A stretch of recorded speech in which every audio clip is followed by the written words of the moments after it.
It's really looking at it from the standpoint of being a human, right? And so when I look at a managerial role, very compliance driven, do as I say, here are the instructions, follow it, right?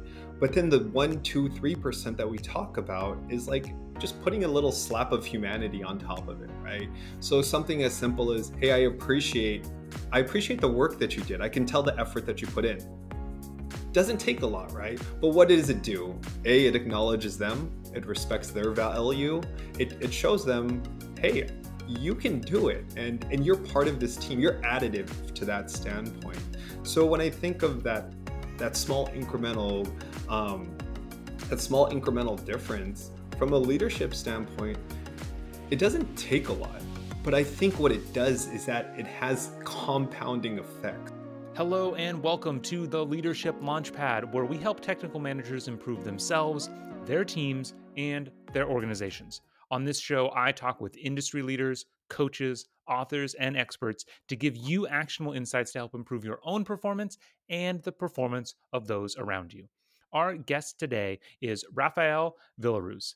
Rafael has worked in leadership roles for the past 20 years, 15 of those in healthcare. He's an organizational development expert who also teaches healthcare leadership, and his mission is to help people move from a manager mindset to a leader mindset.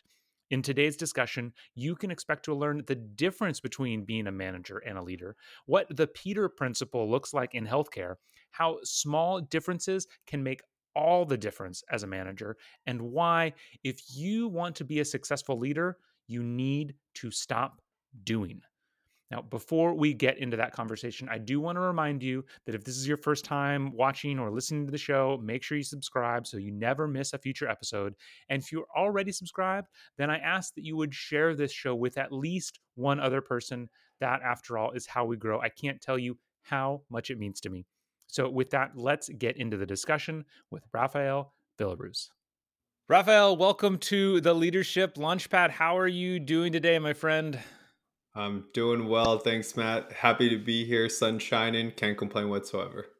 Excellent. I'm really excited to be talking to you today. This is the second podcast I've done talking to somebody in the healthcare space, and I think it's such an interesting space to be from because of just the high stakes and the high pressure. Obviously, the whole world is going through a lot of change. The healthcare industry in particular is going through a lot of change. And then the healthcare industry has this like pressure cooker effect of it's like very literally life and death in a lot of situations. So I think there's just lots of lessons that everybody from any industry can learn from this. You've been in healthcare for a long time. You've been in leadership for a long time. During when we first chatted, a month or so ago, one of the first places that we started our conversation was this idea of a difference between being a manager and being a leader. What does that look like from your perspective, from the healthcare space, or just based on your experience? Yeah, it's a really good question. I love that we kind of start here. And when I think of the difference between a manager and a leader, it really is the difference between like tactics and vision or Mm, culture and compliance, right? And one of the things that I've also wrestled with, whether it's in healthcare or agnostic to healthcare, you can be a great manager and a great leader, but not all great managers are great leaders, right? And so when I yeah. look at this, especially from a healthcare perspective, I'm thinking of how we as leaders take care of people who care for people, right? And so when I look at that from a managerial Mm, perspective, it's the difference between inspiration and instruction, right? So I keep going back to this whole compliance thing because when I look at a manager, yes, there's regulatory standards in healthcare, there's compliance that we need to kind of make sure we check all the boxes. But at the same time, leaders are to elevate potential, right? And I think that's what we're there for. We're there to take care of people who are taking care of people. I love that so much. I love that idea of, I think as a leader, in order to find that vision, in order to find that inspiration, one of the most important things that you have to do is, connect with some sense of mission, which in a lot of cases just means like having customer obsession, a customer focus, understanding what the needs of the customer are. And it's so interesting, the way you said it. It's just a customer obsession. It's just a customer mindset, but the difference is the way you're caring about that customer is actually taking care of them, and so, but I love that idea of taking care of those who take care of others. And it's something that I think, kind of as you said, any leader in any place can understand. If you're meant to take care of the people who actually get the stuff done, whatever the thing is that your company does, that's what you do. Going back to the beginning of that, what you were saying there, you mentioned how there's, you can be a great manager and you can be a great leader. Not all great managers are good leaders. I also think not all good leaders are good managers. um Absolutely. is it a hard thing? I would think, because I talk a lot, I work a lot with new managers, people who Hmm. come up from, they are strong individual contributors, they're doing really great stuff, they become a manager for the first time, and helping them make that switch that exactly you talk about, of instead of caring for others, you are taking care of those who care for others. Is that a difficult transition to make in healthcare? Because I would imagine, especially, I mean, there's lots of different disciplines, um, but what is, how hard is that transition to make for a lot of people? Yeah, that's a good question. I think people within healthcare, not to oversimplify it, but they make it harder than it is, right? So I'm going to go back to something you said. You talked about mission, you Interesting. talked about the reason why people want to work in healthcare. And for as long as, whether I teach, whether I'm at work, the sentiment is I want to help people, right? And so Okay.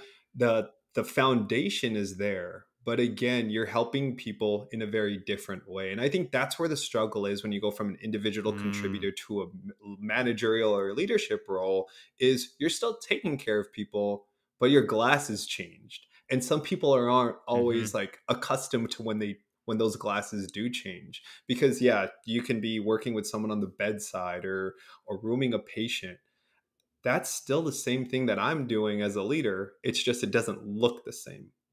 Yeah. Yeah, it really is, and it's hard, I think, because in a lot of, I think the challenge is that in a lot of places we just don't take a moment to explain to people the way this transition has happened. You grow up, you spend a whole career being taught that you need to be the best surgeon possible, you need to have the best bedside manner possible, you need to be the best nurse possible of, taking direct care of your patients, and you get rewarded for that, and then you suddenly get given a new title, and you don't take, and nobody takes the time to explain to you, okay, the way you help people now isn't by being the best surgeon, it's by helping others be the best surgeon. Do you Absolutely. have some real tangible examples of how you've seen people who can make that transition really make a difference? Yeah. One example that I'm thinking of, and maybe I'll use the dichotomy of a bad example and a good example just to kind of paint Yeah. that picture. Yeah. Um, so let's start with the bad example first. There was a nurse that I got to work with. She promoted up to manager. So think of an administrator over a large department. But one of the things that she did is she kept looking at it through a nursing lens, right? And so every problem was solved through the nursing lens. And that's not bad, but it's the flexibility or the adaptability of how you have to look at problems to solve them, right? Okay. You're not Yeah. just Yeah. being more prescriptive, you have to look at it from a very Mm, holistic or collective view, right? So she struggled yeah. in that took a lot. Her learning curve was a lot steeper than I think myself or even she thought as well too. But then let's look at the flip side of things. So when does it work well? When you have that sense of, hey, I'm gonna here to help people regardless if they're a manager, they're a nurse, they're a doc, and you can translate that, because once you move into a leadership role or a managerial role, your freedom gets or I wouldn't say freedom, but the space you get to influence people is a heck of a lot different, right? And Yeah. so to lean into that, I've seen people do really well because maybe they're not the doers per se, they're the influencers, and not influencers in a social Yeah. media way, but really the people who can navigate things. So I give those two examples to kind of show, well, if you kind of stick with what you know, what you learn, and aren't able to translate it or adapt it, then you kind of just fall short. So hopefully that kind of paints a picture of two different individuals. I think so. I want to pull on a thread from that to Yeah. see if I'm hearing something in there correctly. Because you mentioned coming at everything from a nursing lens versus wanting to help a wide variety of people. It reminded me of Patrick Lencioni's Five Dysfunctions of a Team. And one of kind of the threads in that story is this idea that when you become a manager, though you are leading a team, your actual team really isn't the team you are leading anymore. Your Mm, team is like your peer managers in many mm. ways, or like whether it's other executives or whatever it is. And so I think one challenge, and again, this is the thread, and maybe I misinterpreted some of what you were saying, but it sounds like if you get promoted and continue to think of things through that nursing lens, one of the things that you're kind of doing is almost like protecting your team. You were a nurse, you want to do things that are best for the nurses versus doing things that are now best for the system or for the Mm. broader community. Maybe is that part of that shift that has to happen as well, where sometimes you're going to have to kind of be like, no, nurses, like, we're going to have to take one for the team today. Like, I know this isn't the best thing for us, but it is the best thing for everybody, and that's part of the transition they have to make as well. Yeah. Oh, that's so good. I'll paint a picture and then we can see it. So when I think of moving in from an individual contributor to a managerial role, I look at like a hot air balloon, right? So like as Mm, you move up the hierarchy, you're slowly moving up, right?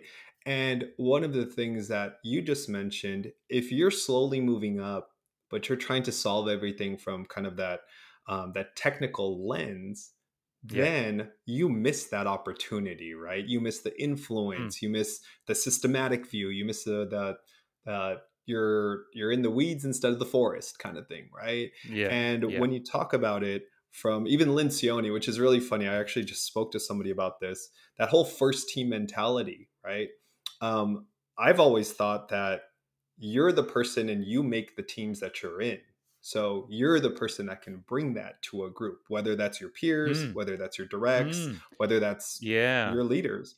And so I've struggled with that with Lencioni because of the fact that you have to be malleable at that point in time. Yes. And it's not Yes. static. So yeah, hopefully I think that you have it right on the nursing standpoint. And I think it's just kind of that hot air balloon. Like as you start to Yeah. creep up, how do you look at it? What lens are you looking at it from?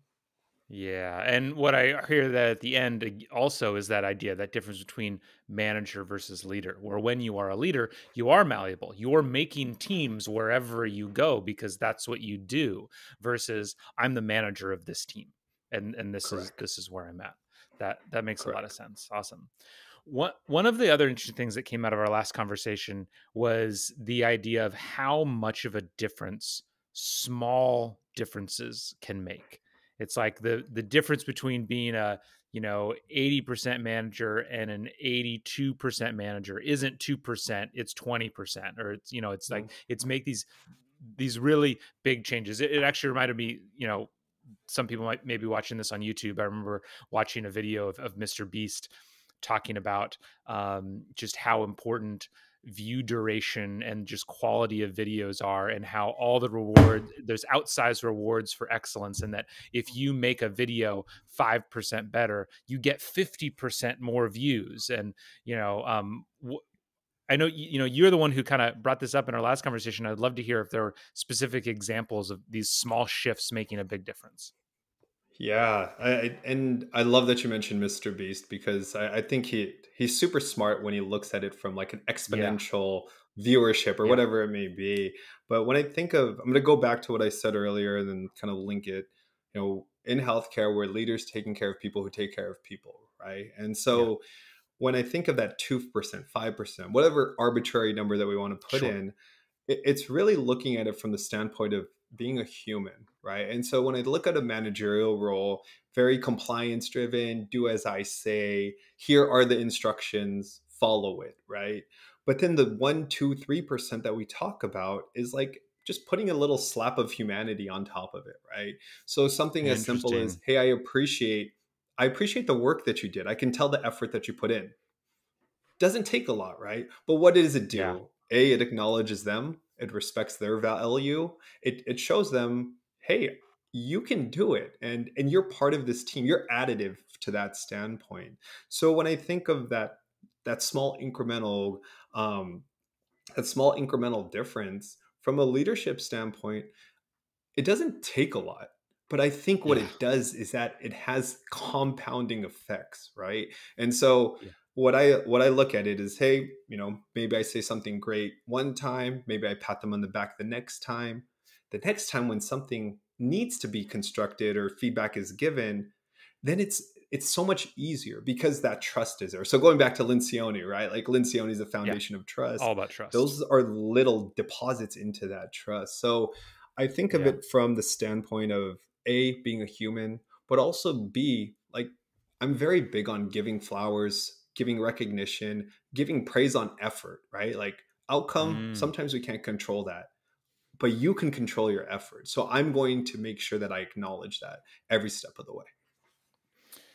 Yeah, and I think this is a great example of us kind of what you mentioned earlier, overcomplicating things around what good leadership is. Is it's a big, heavy word that means all this stuff, and Mhm. it's like, really, like I'm just supposed to like give some attaboys or just like say thanks, like that's all it takes. Like, yeah, that's kind of all it takes.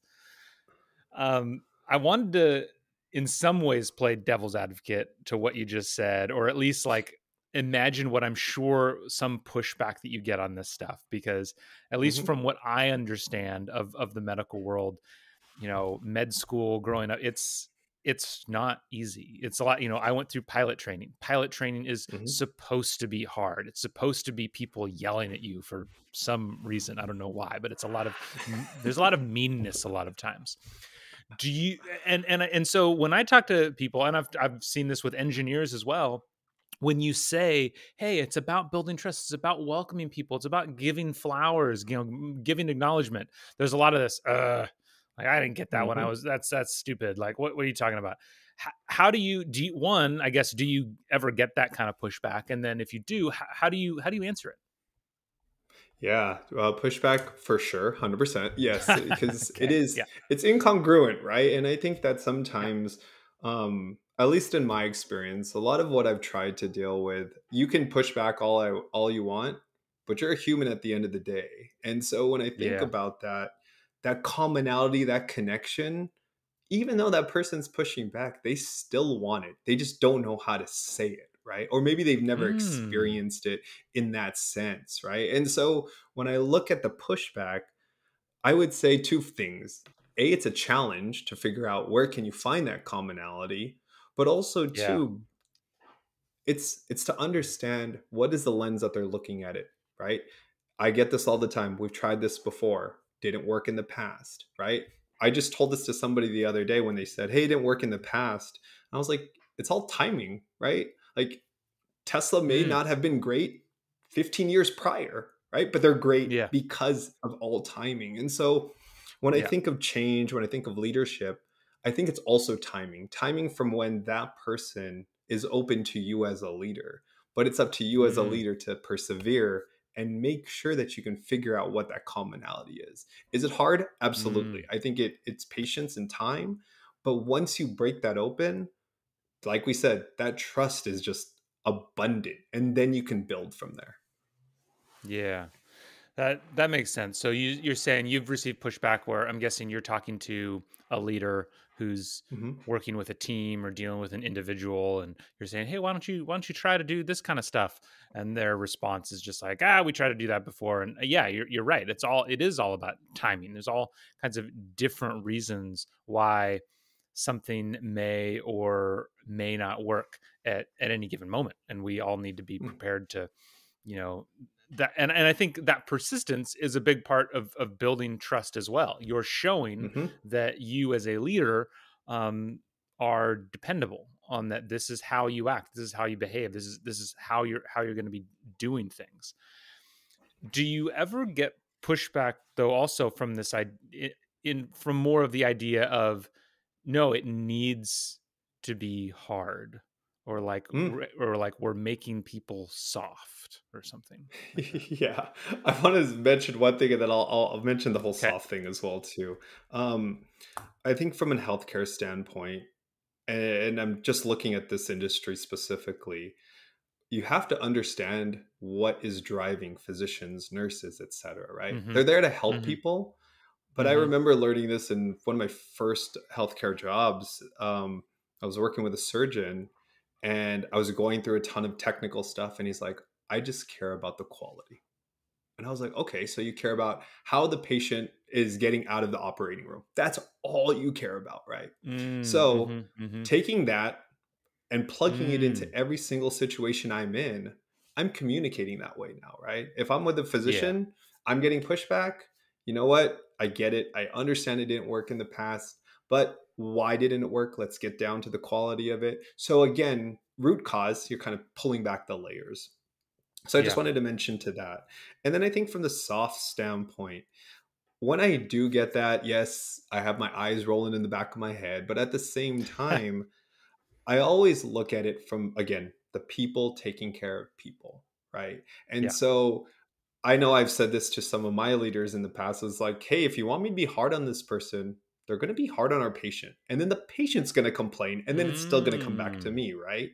And so Mm. I go back to this standpoint of it's not that I'm soft, it's not that I'm hard. It's more so to the Yeah. fact that I'm meeting that person where they need to be met at. And then they can Yeah. take care of the patient. And so when you said this earlier, you were like, hey, this is kind of life or death. I use that to my advantage too, because that is the standpoint that I need. I need to create that environment. I need to make sure that Yeah. that person feels safe so that they can safely take care of the patient. Yeah, that just sparked in my mind. I bet you do, at least in some ways, have an advantage of there's just across the whole medical industry, the healthcare has been something that has been the focus for well over a decade of trying to improve quality, improve costs, improve efficiencies. And there's just so much data around it because it's Mhm. life and death. Again, going back to my experiences as a pilot, like the nice thing about being an instructor pilot is it's a very binary situation lots of Mhm. times. Like, you're Mhm. you're getting close you're getting closer to crashing or farther away from crashing. Like did the Mhm. plane do what you wanted it to do? And how much do you get to take advantage of the fact that have been so many there's so much data out there about what works and what doesn't. I'm thinking about, how long it took the shift to happen of, getting checklists introduced into surgery. Mhm. Are you able to take advantage of a lot of data out there of research of saying this kind of leadership or these actions as a leader will improve outcomes in a hospital? Yeah, it's funny that so everything within healthcare is all evidence based, right? And so they always Yeah. go back to what does the literature say?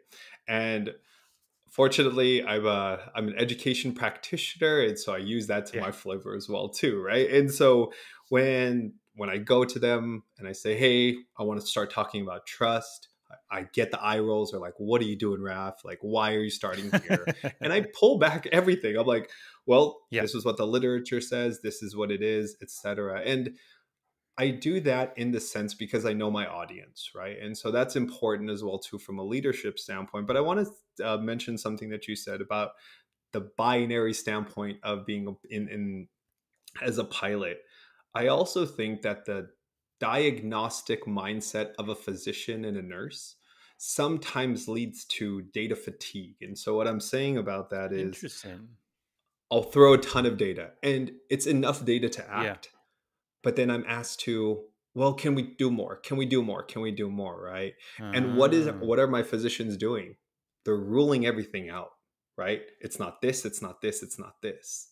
And so once they get interesting. to the this is it, sometimes it's so late because they had to go through that sequence, right? And so one of the Yeah. things that I at least try to do as a leader is influence them in the way that don't worry about it. I went through all these checklists already because of the fact that I know Yeah. you're looking at it from a diagnostic standpoint. Yeah, that makes sense, and that's, a perfect example of why it's so important to know your audience, and I talk to a lot of HR professionals about some of the slight tweaks you need to make when dealing with engineers, when talking to Mhm. technical people, because yeah, it's not quite a diagnostic mindset, but it is very similar. They're very rooted in the data and understanding what is the data telling us and letting that kind of lead us. I would be interested. How much do you get because of the nature of things, because of the nature of the healthcare industry, that diagnostic sense of we always want to make sure we're, getting rid of all the possible options. Do you get a lot of opportunity to kind of experiment with this kind of stuff? Because that is one benefit in that, it isn't, when it comes to leadership, any one engagement isn't life or death in a sense. How much room do you get for that?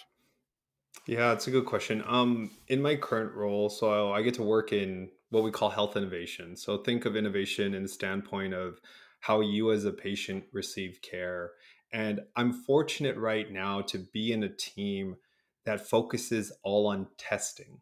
And so we Cool. test, we fail quick, and we move, right? Yeah. But I would say the majority of the industry is allergic to this, right? Because it's Sure. like, Yeah. well, let's just fix, let's move, let's fix. But it's like, wait. Going back to human centered design, which is something that needs to be infused into healthcare, and I'm starting to see it just gain ground now. The piece of testing sometimes doesn't get, I guess, the benefit or the benefit of the doubt, or highlighted because of the fact that, well, we're saving patients' lives. It's going to affect patients, et cetera, et cetera.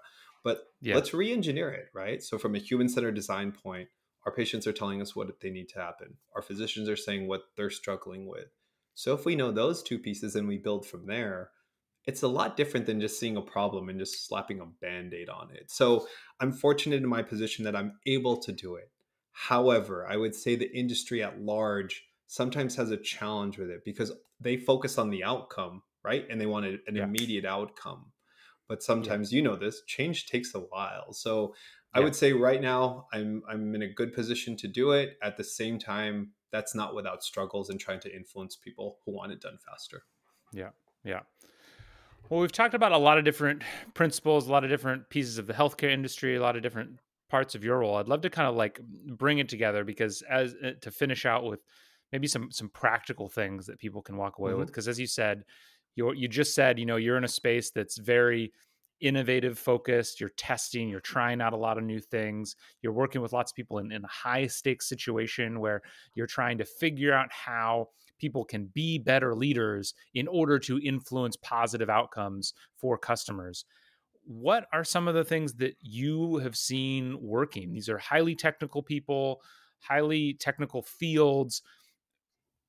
When people get promoted into becoming a people leader for the first time, what are some of the main techniques that you tell people to help them be successful? Yeah, that's an excellent question. I think the first one that comes to mind is try to stop doing. And so, what I mean by stop doing is Love it. when I go back to my nursing, right? I'm going to fix it like a nurse, right? If I'm an analyst, I'm going to fix it with a spreadsheet, right? Um, but when you move into a leadership position, you're actually you're handicapping, you're paralyzing your team because you do it. So that's the first thing. But I'm going to I love kind it. of wrap something else into it. So I think the last time we talked about power, right? And so when I think of Yeah. this, I think of giving power away. And it's counterintuitive because, when you move into a leadership position, the manager title, you're like, oh, I Hoarding. want all I'm the power. building my Exactly. empire. Exactly, right? We don't need any fiefdoms here, right? And I think that is really another thing that I tell new leaders is counterintuitive, but the more power you give, the more power you gain, right? And so when I think of power, Yeah. it doesn't necessarily have to be promote everybody, right? I think of power perspective. So making sure you tap into all your folks and gain that, right? Like how impactful is that oh my goodness, my manager asked for my perspective on how to solve a problem. Super empowering there. And then I even think from the standpoint of powers, everyone on your team is an expert, but Mhm. you need to figure out what that expert is or the expertise is.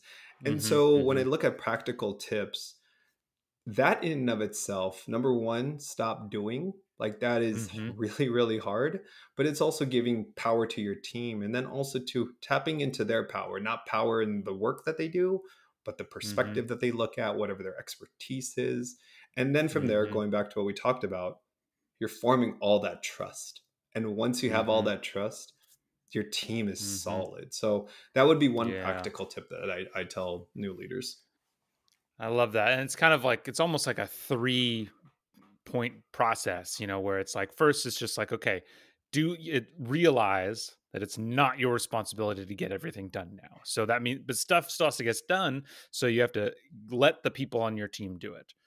In letting them do it, you should be trying to figure out who's best at doing different things. What do they prefer? What are their strengths? What are their weaknesses? So you can get to know how to kind of employ them better. And then while that's happening, you're clearly getting to know them, get them to know you, so you can build that foundation, build that trusting relationship with them. I love that. I love that kind of those 3 tiers. And I just want to add one thing to this. So I forget where I read it, but it was something along the lines that, give your employees the benefit of the doubt that they actually want to do good work, right? And so when Oh, I think of yeah. that, everyone wants to do good work, but I think what the Yeah. challenge is you're measuring every single person on the same exact scale. And that's not the way to do it Mm. as a leader, because Matt, Mm. maybe you're in aerospace, right? So you have the engineering mindset. Maybe I'm in operations, and maybe I like the workflows, et cetera, et cetera. But if you give us the same test, you may do better on one, and I may do better on the Yeah. other. But Yeah. then it doesn't play to our strengths, and I think that's a fallacy in leadership. It's You can't solve everything with kind of just like a blanket. You really have to look at it Yeah. individually. Yeah. I mean, that reminds me of this story that I tell to everybody. So I'm probably overtelling it, but I had these two instructional designers on my team where they had the same role. They're both instructional designers. One was very like production focused, just like she was one of the most productive instructional designers I've ever worked with, shipping product all day long. But she did that because she was excellent at knowing good enough, right? Like what is Mm, good enough, and we call it done. Another person was very detailed focused, where it was not good enough, it was done, right? It was like, mm, make sure every single thing is correct. And yeah, to your point, if I was grading them both on either of those scales, then then the other person would have been falling short, right? One of them always would have been falling short depending on what scale I used. But the thing is me as a manager of a team, I needed both skills. I needed actually the pairing of them is what made our team successful. And so, yeah, I think understanding that, and probably what most often happens is a manager comes in and they just use whatever scale they judge themselves by, correct. and that's what they do apply to everybody, and they try to make everybody like them, and that's where there's a big failing. I I don't I know love if that. this analogy just rang when you were saying it, like old shows like Voltron or like Power Rangers, right? Uh-huh, Like uh-huh. they all come together and they make that super huge Yeah, machine, right? yeah, And yeah. as corny as that sounds, like that's the truth of it, because Yes. whatever, saying Power Rangers, right? Like you have one that's a T-Rex and then one that's a saber-toothed tiger, right? Two totally different but complementary. They make something beautiful, right? And so you Yes. as a leader need to really acknowledge when is it that you need them and what is their special sauce. Yeah, always leave it to children's shows to find the true root of what makes us human and what we need to succeed. I'm a deep believer in that. Absolutely. Well, Love it. this has been great, Rafael. I've learned a lot from this. I think we've given some people some real actionable things that they can take away in terms of how can I improve as a leader. So I really want to thank you for your time. I thought this was a great conversation. Um, and if how can people how should people get in touch with you? How can people follow you? Yeah, then, and first off, thank you for having me. This was an awesome conversation, super energizing, and really just the dialogue just gets the brain flowing. And Yeah, really for yeah, people to find me, you can rafaelvillaruz.com. I'm sure that that'll pop up on either the podcast yep. or the YouTube video. Also active on LinkedIn as well too. So follow me there, and yeah, that's how they can find me. Excellent. Well, thank you so much, and have a great rest of your day. Appreciate you, Matt. Take it easy. Thank you so much for listening to today's show. If you are looking for help turning your organization's great engineers into great managers, Me and my team at Better Everyday Studios would love to help. We deliver targeted and interactive training workshops that are designed to help build the 3 fundamental skills of any new manager: building trust, giving feedback, and setting goals. Reach out to me through matt@bettereverydaystudios.com so we can start making your organization better every day.